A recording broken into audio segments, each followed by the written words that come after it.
അപ്പൊ എന്താണ് ഇനി ഇന്ത്യൻ ഓർത്തഡോക്സ് സഭയുടെ പ്രസക്തി? ഇന്ത്യൻ ഓർത്തഡോക്സ് വിഭാഗത്തിന്റെ പ്രസക്തി എന്താണ്? ഇന്ത്യൻ ഓർത്തഡോക്സ് വിഭാഗം എന്നതൊരു ചാപിള്ളയായി മാറി. ചാപിള്ള അൺടൈംലി ബോണ്ട്, അല്ലെങ്കിൽ മാസം തികയാതെ പ്രസവിച്ചത്. അപ്പൊ എന്താണ് ഇപ്പൊ അവരെ സംബന്ധിച്ച് ഒരു ഓർത്തഡോക്സ് സഭ എന്ന രീതിയിൽ അവതരിപ്പിക്കാൻ പറ്റുന്നത്? അവർക്ക് എന്ത് ഹിസ്റ്ററിയാണുള്ളത്? അവർക്ക് എന്ത് ദൈവശാസ്ത്രമാണുള്ളത്? അത് ഈയിടെ അവരുടെ തന്നെ ഒരാൾ അവരുടെ പേജിൽ എഴുതി, ആരൊക്കെയോ ചേർന്ന് അടിച്ചമർത്തിയത് കൊണ്ട് മലങ്കരയിൽ വേണ്ടത്ര ദൈവശാസ്ത്ര വിശാരദന്മാർ ഉണ്ടായില്ലെന്ന്. അപ്പം മലങ്കരയിൽ ഇതൊന്നുമില്ല. കാരണം സുറിയാനി സഭ പിതാക്കന്മാരുടെ അധ്വാനവും പ്രാർത്ഥനയും കൊണ്ട് മലങ്കരയിലുണ്ടായ മാർത്തോമായുടെ ഇടവകയാണ് ഈ മലങ്കരയിലുള്ള സഭ എന്ന് പറയുന്നത്. അതുകൊണ്ട് മാർത്തോമായുടെ ഇടവക എന്നാണ് പൂർവ്വകാലം മുതലുള്ള ഇതിന്റെ വെളിപ്പേര്. അതുകൊണ്ടാണ് ഈ സഭയുടെ മുഖപത്രത്തെ മലങ്കര സഭാപത്രിക എന്നല്ല, മലങ്കര ഇടവക പത്രിക എന്നായിരുന്നു. എന്ന് പറഞ്ഞാൽ മലങ്കര എന്നത് ഒരു ഇടവകയായിരുന്നു, അല്ലെങ്കിൽ ഒരു ഇടവക മാത്രമായിരുന്നു എന്നതിന്റെ ഏറ്റവും വലിയ തെളിവാണത്. മലങ്കര ഇടവക പത്രിക മലങ്കര ഇടവകയായിരുന്നു, സുറിയാനി സഭയുടെ ഒരു ഇടവകയായിരുന്നു. ആ ഇടവകയിൽ കുത്തിത്തിരിപ്പുണ്ടാക്കി, ഭിന്നതയുണ്ടാക്കി, അതിനെ വിഘടിപ്പിച്ചവരാണ് ഇന്ത്യൻ ഓർത്തഡോക്സ് വിഭാഗം. എന്താണ് ഇവരുടെ പ്രശ്നം? പൊതുസമൂഹം ഇപ്പോഴും ചോദിക്കുന്നുണ്ട്. ഒറ്റ കാര്യമേ ഉള്ളൂ, ശിരസിനെ അംഗീകരിക്കാൻ പറ്റുന്നില്ല, പാത്രിയർക്കീസിനെ അംഗീകരിക്കാൻ പറ്റുന്നില്ല. ഇപ്പൊ ഏറ്റവും ലേറ്റസ്റ്റ് ആയിട്ട് അവരുടെ ഒരു അവർ കഴിഞ്ഞ നാളുകളിൽ വാദിച്ചൊരു വാദം ഞാൻ പറയാം.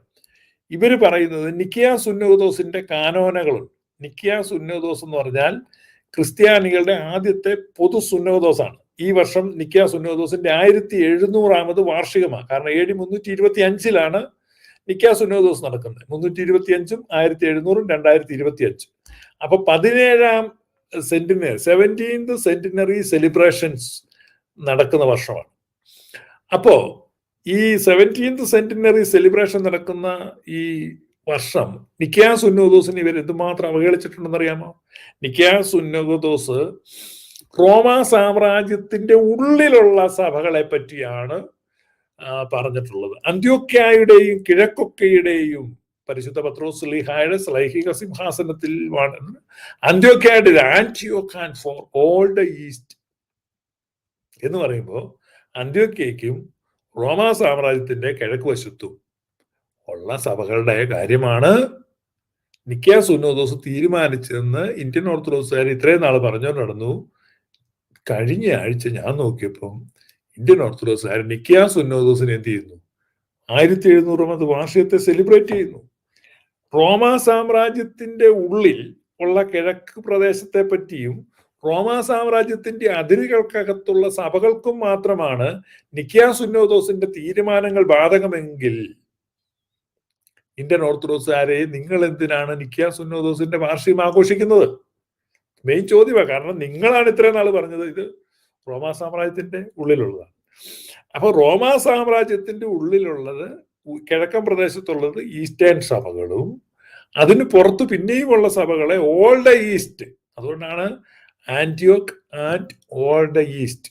അപ്പം അന്ത്യോക്യയ്ക്കും കിഴക്കൊക്കെയ്ക്കും എന്ന് പറയുമ്പം അന്ത്യോക്യയ്ക്കും പിന്നെ കിഴക്കൻ സഭകൾക്കും പിന്നെ പേർഷ്യൻ സഭകൾക്കും എല്ലാം മേലധ്യക്ഷനായി എല്ലാത്തിന്റെയും മേൽവിചാരകത്വം പരിശുദ്ധ അന്ത്യോക്യൻ പാത്രിയർക്കീസിൽ ഇരിക്കുന്നതാകുന്നു.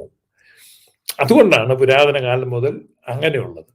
അതുകൊണ്ട് മലങ്കരയിലെ സഭ പൗരാണികമായി പരിശുദ്ധ അന്ത്യോക്യ സിംഹാസനത്തിന്റെ കീഴിലുള്ള സഭയാണ്.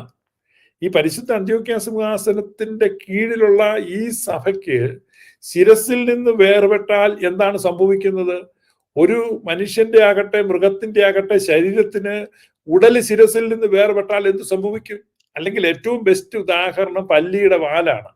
ഈ ഉടല് മുറിച്ചു എന്നൊന്നും പറയണ്ട, പല്ലിവാല് മുറിച്ചു കഴിഞ്ഞാൽ പല്ലിവാൽ ഇങ്ങനെ കിടന്ന് അനങ്ങിക്കൊണ്ടിരിക്കും. അതുപോലെയാണ് പല്ലിവാൽ സഭ, അല്ലാതെ വേറെ പ്രസക്തി ഒന്നുമില്ല.